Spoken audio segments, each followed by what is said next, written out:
I'm Sam Roberts of the New York Times, and welcome to the New York Times Close-Up. It was another extraordinary week for all of us, revolutionary and evolutionary.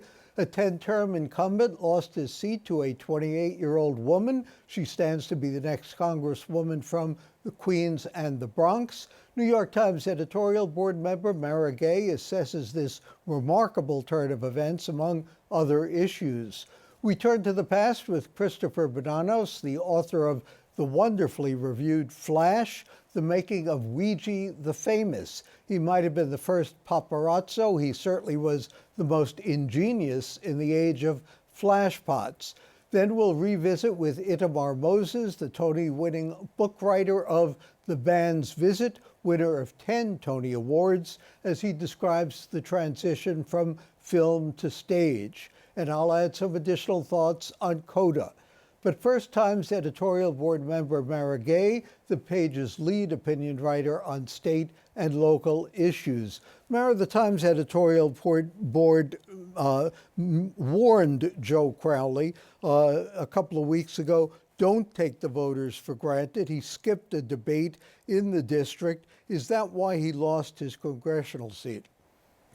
The skipping of the debate or the warning? Well, the taking the voters for granted. No, in all seriousness, I think anybody who says that they have the reason figured out why Crowley lost doesn't really know what he or she is talking about. There are a lot of factors that came into play. I think part of it was absolutely the fact that he has been spending so much time actually in D.C. and not in the district. The fact that there's a generational shift right now, that the liberal base is extremely fired up, and that Alexandria Ocasio-Cortez was a very strong candidate. She also represents a younger, immigrant Latino side of the district. The district is, I think it's about 40% or almost 50% Latino. So I think there is a sense of generational change here in this district, and it was just all together. It was too much for Crowley to hold on to. It was a perfect storm for her. Perfect storm. What is it? How does that bode for the September primaries, statewide and locally? It's hard to know how indicative this is of a larger trend. I mean, you really did have a perfect storm in District 14 in the Bronx and Queens. And so you had a very strong candidate. But I would also say that if you look at what happened with Adam Bunkadeko, who almost bested Yvette Clarke, who's also a long-term congresswoman, within 1,000 votes. Now, a win is a win, of course, in politics, but at the same time, that I think suggests that, there's a lot of liberal energy and there's a lot of grassroots energy, and I think candidates right now, Democratic candidates, really need to be clear about where they stand on some of the national issues. Democratic voters want their elected representatives right now to stand up to Republicans. Should that make Andrew Cuomo worry in the Democratic primary? That's $1 million question. Yes, it is. That's I'm why out of the asking. prediction business. No, I really don't know. But does it make him more vulnerable? Does it make any incumbent more vulnerable? I think it does suggest that there is vulnerability. But at the end of the day, someone can be vulnerable. But if the insurgent doesn't actually bring what it takes to beat them, it doesn't really matter what the opportunity is. You can't beat someone with no one. Exactly. Also, a lot of people are celebrating the fact that this is the youngest woman elected to Congress. What about the flip side of that we are losing, New York is losing, a potential Speaker of the House in Joe Crowley? I mean, listen, I think the Democrats have a serious leadership problem nationally. There's no doubt. I mean, one of the things that I think Joe Crowley brought was obviously experience, seniority, bringing home the bacon. But at the same time, when you look at what's going on in the country, how much has that really helped? And I think, frankly, that's where a lot of Democrats feel like there was need for change. I mean, Alexandria Ocasio-Cortez, it's shocking to people. This is a woman who was seen on social media less than a year ago bartending. Mm-hmm. People can relate to that. She's a socialist. I laughed because I saw that President Trump tweeted gleefully about Crowley's loss. And somebody said, well, Alexandria Ocasio-Cortez hates you even more. Mm-hmm. What is a democratic socialist? I think you need to have her here to explain that. I would think so. Right, not easy. But listen, I mean, this is the context here does matter. And Alexandria Ocasio-Cortez is coming out of a district that is not only majority minority, but also is in a city that is, struggling with issues of income inequality. And I think, in cities especially, that has been extremely acute, but it hasn't been reflected in the leadership of those who are in office. One of the things that we've talked about before and was evident in the races this past week was turnout. Very few places did it go much past 10, 11, 12%. Why was it so low, and what can we do to make it higher? Or is it a sign that people are basically satisfied and we should say, hey, let's leave it the way it is? No, not at all, not at all. I've been thinking a lot about this just in the past couple of days. I was not surprised, but still shocked when I woke up on election day, primary day the other day, and I'm walking around Brooklyn, I'm walking around downtown Manhattan, not a single sign anywhere advertising an election. Nothing. Why might that be? You and I know why. It's because the incumbents who are would be in charge of making such advertisements and such a campaign want to help their friends who are incumbents stay in office. They don't want voters to vote. I feel like everywhere in New York City, especially these Link NYC booths, all the PSAs that we do in the subway, and we can't have signs advertising elections. I mean, I showed up to my own precinct, and I knew it was uncontested, but I kind of thought, well, I'll just vote anyway. Yeah. And they said, well, no, you can't do that. No, So I don't even know the rules. And that's why in September we have a primary on a Thursday. That's right. Thanks to Mara Gay for joining us. Coming up next, Christopher Bonanos and Flash, the making of Weegee the famous.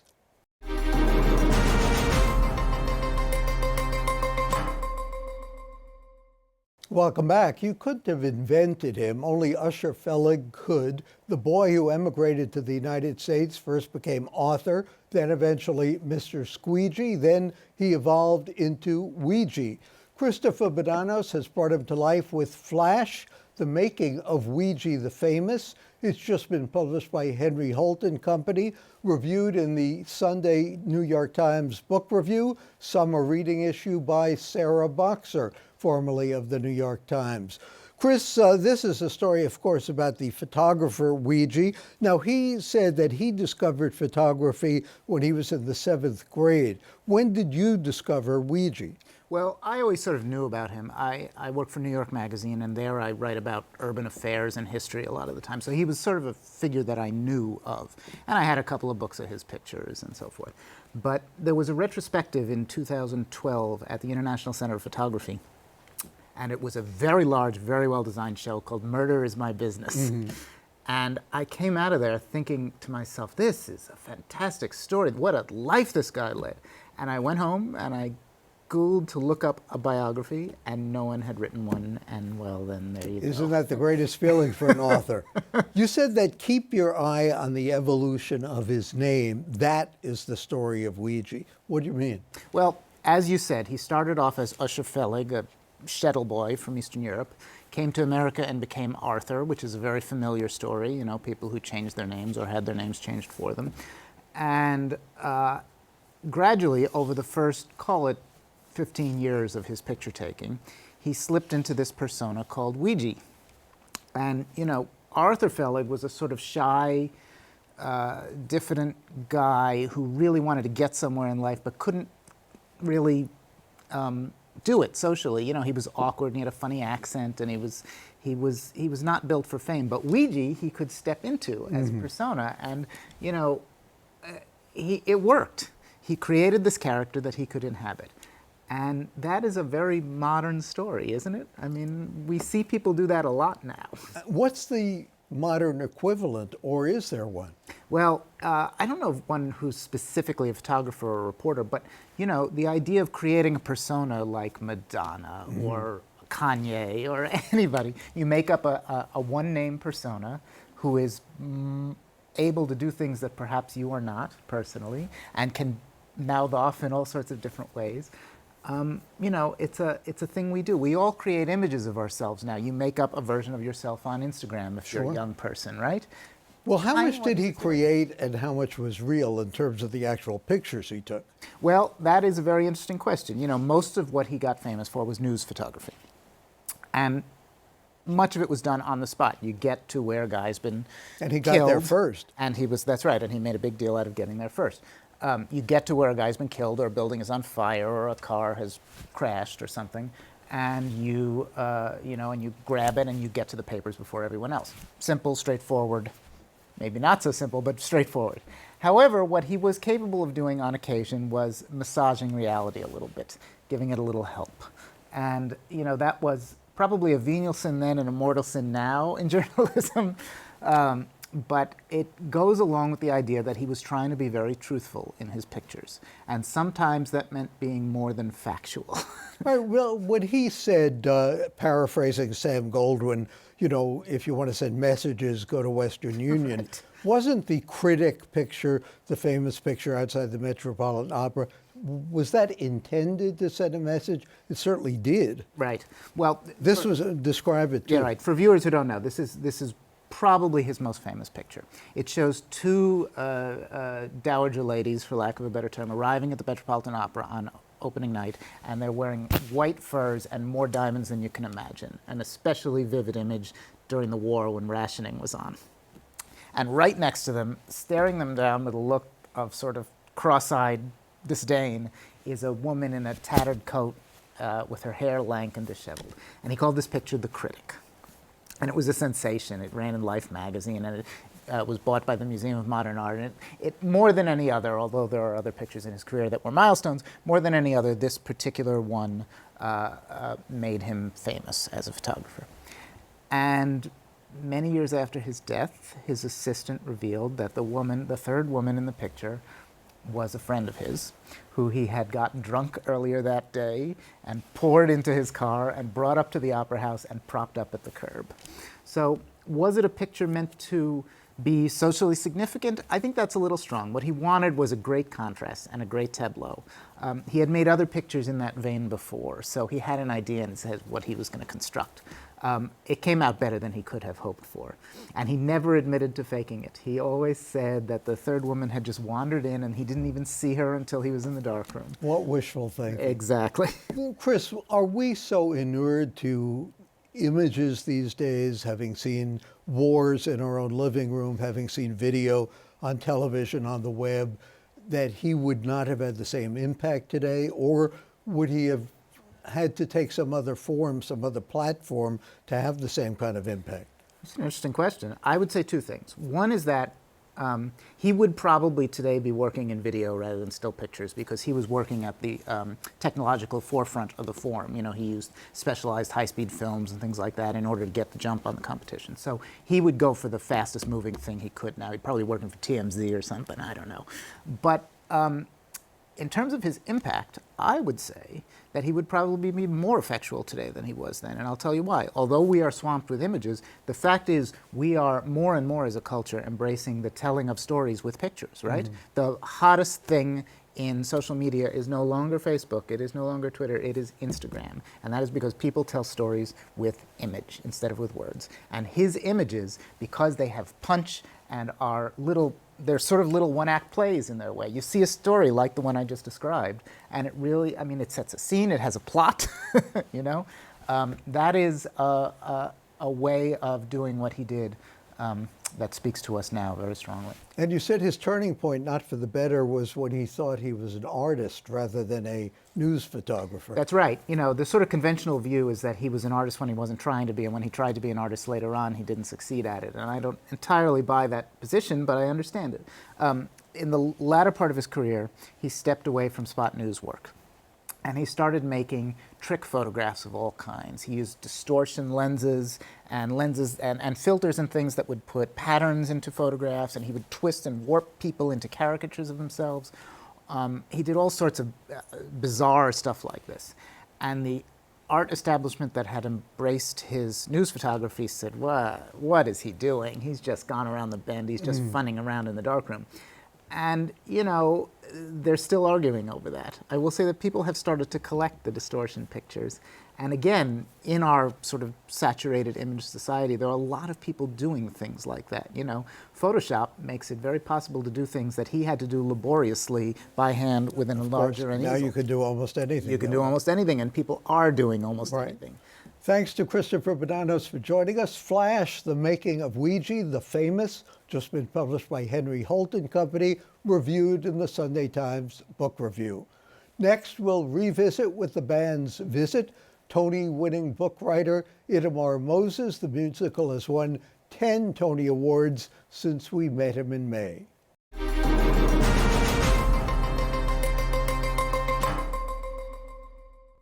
Let me tell you about Petah Tikva. Such a city, everybody loves it. Lots of fun, lots of art, lots of culture. That's Petah Tikva with a P. Where you are, this is not Petah Tikva. Such a city, nobody knows it. Not a fun, not a art, not a culture. This is Petah Tikva with a B. Like it boring, Like in barren, like it bullshit. like in bland. Like it basically bleak and beige and blah, blah, blah. Stick a pin in a map of the desert. Build a road to the middle of the desert. Pour cement on the spot in the desert. That's Petah Tikva. Welcome to nowhere. Behold, where there was once only desert, the town of Petah Tikva. Welcome back. We don't usually introduce a guest with a song, but the band's Visit is not an ordinary musical. In this era of technological marvels, swooping chandeliers, helicopters, huge casts, this musical defies that kind of convention. It's been nominated for 11 Tony Awards. Joining me is the musical's book writer, Itamar Moses. He and David Yazbek, the composer and lyricist, have created an entirely different theater experience. The band's Visit playing at the Ethel Barrymore Theater Tuesday through Sunday, and Ben Brantley in the New York Times said it's one of the most ravishing musicals you will ever be seduced by. This play adapted from a movie of the same name. Itamar, what is the difference in seeing the movie on the screen and then adapting it to live theater? The two forms have a lot in common, which is why the adaptation is possible at all. They're both dramatic storytelling forms, you know, in the form of a script. But movies have at their disposal a lot of other tools, visual storytelling tools, close-ups being the obvious one, just like visual metaphors, images. So the movie is full of not just close-ups of people's, you know, melancholy faces, but these long shots of the desert, of bleak streets. So in adapting it to the stage is a question of how you translate those tools and translate those metaphors and create the same effect in a different way when you can't direct the audience's attention the way you can with a camera lens. And when, for the uninitiated, when we say someone has written the book for a musical, what does that mean? It's a really good question because I think it's a often misunderstood term. I mean, in the most obvious sense, and this is, I think, what people think it means, it's everything in the musical that isn't sung. So it is the dialogue, the spoken text, but it's actually something a little bit more abstract than that, where it's the structure, the deep structure of the piece. You're sort of responsible for the event, the sort of chain of dominoes that are the events, and then this dialogue is a surface manifestation of that. But what you're doing as the book writer is making sure the thing's on a sturdy foundation. How do you and David Yazbek decide what is spoken and what is sung? You know, every collaboration is a little bit different. In the case of this show, actually, I wrote an initial draft that was just spoken through. I wrote it as though it were a play with no songs, and then he and I sat down with that script and went through it page by page together, sort of circling the moments we thought would be song moments. And then he, you know, it's his fourth musical, so his instincts are pretty honed by now. So he would say, oh yeah, that seems right, and I don't know about this one, and some of the, you know, guesses we made that first pass through turned out to be songs in the show, and some didn't, and we added more later. But that was the process, sort of building up from the chassis of the script. When you write for the movies, there it is on the screen, it's done. But in the theater, obviously, you can tinker, go back and change, say, no, you know, you did that dance a little too quickly. How much gets changed? And when you see it, how much input are you allowed to have? I mean, a fair amount. There's different phases of it. You know, there's the long period of development before you're in rehearsal at all. And that's a process where it's very much just you and the composer, maybe the director, if there's one attached already, doing little workshops or readings, and the artistic director of the theater that's going to produce it. And so there's only a couple of you who have any input, you know, on what you felt about changes that need to be made. Then you get into rehearsal, the actors and the designers start to have their input. You get into previews and you can feel the audience response. So all along the way, you're making changes. On a play, if you're the playwright, you're sort of the only arbiter of the text. On a musical, it's a little bit more of a team effort. Mm-hmm. So you're just trying to have like a healthy process for everyone's different ideas in an egoless way, getting to compete so that the best idea wins, ideally. Right, yeah. And usually does. This is a story about an Egyptian police band that gets lost en route to an Israeli town. Yeah. What do you want people to walk away with when they leave the theater? I hope that the thing we've managed to preserve from the film is, the feeling I came away with the first time I watched it, which is that it's a story that we anticipate is going to be overtly political in a certain way. When you hear what it's about, as you just described it, an Egyptian police orchestra gets lost in Israel, they're stranded in some town, everyone's going to argue, there's going to be, and in fact, it instead becomes this just very simple human story about the locals taking in these musicians and the little connections that form and the realizations it brings out of everyone about their own lives. So what I hope people take away is this idea that when you sort of strip away man-made constructs like borders and rhetoric, political rhetoric, people's basic needs for food, for shelter, for love, for music are universal. Mm-hmm. Given the increasing vitriol in the Middle East, does anything change between the time the movie came out and the time the play? In how the story's told? Yeah. You mean? I mean the movie's set, and so is the musical in the early '90s, mm-hmm. And so I think if something has changed, it's the lens through which people watch it. Mm-hmm. I think that now it feels a little bit more like a very sort of poignant and nostalgic look at a time when things seemed a little bit more hopeful than they do right now, mm-hmm. and maybe a hope for another more hopeful time that might be coming, although it's not clear when or how. So I think our vantage has changed, even if the story hasn't really. Itamar Moses, thanks for joining us. The play is The Band's Visit, playing at the Ethel Barrymore Theater. I'll have some additional thoughts coming up on Coda.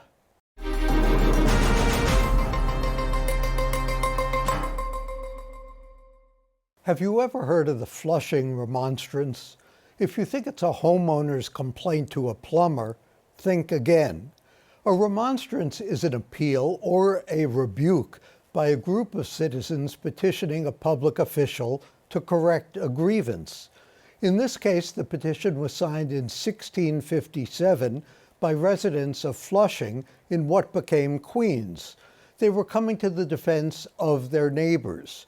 If you think a 21st century travel ban on Muslims is unprecedented, the author Russell Shorto reminded readers on nytimes.com this week that Peter Stuyvesant tried to keep Quakers from entering New Amsterdam more than 3 centuries ago. The Dutch Constitution guaranteed freedom of conscience. That distinguished New Amsterdam, a Dutch settlement, from the English, French, and Spanish colonies in the New World. Immigrants didn't come here to escape religious persecution. They didn't come here to proselytize.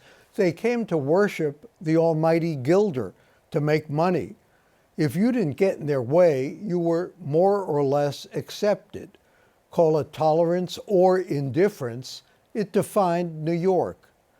The Dutch Reformed Church was paramount, of course, But local officials pretty much turned a blind eye to other worshippers. Stuyvesant, the colony's Director General, though, found the cultish Quakers subversive and insufferable. He barred New Amsterdammers from harboring any of them. That's when 31 of their Christian neighbors from Flushing petitioned Stuyvesant, demanding religious freedom for everyone, Christian or not. He stubbornly refused. The petitioners appealed to the Dutch West India Company directors in Amsterdam. They eventually reversed Stuyvesant and upheld the principle of liberty of conscience. In effect, the remonstrance reinforced the right to petition the government. It established the rule of law, and it provided the foundation for freedom of worship for everyone, which the founders enshrined at Federal Hall more than a century later.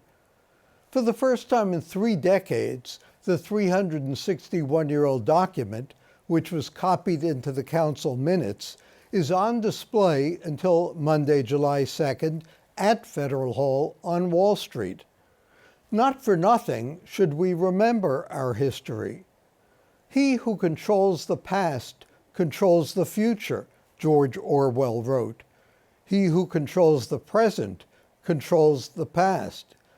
The history lesson is clear.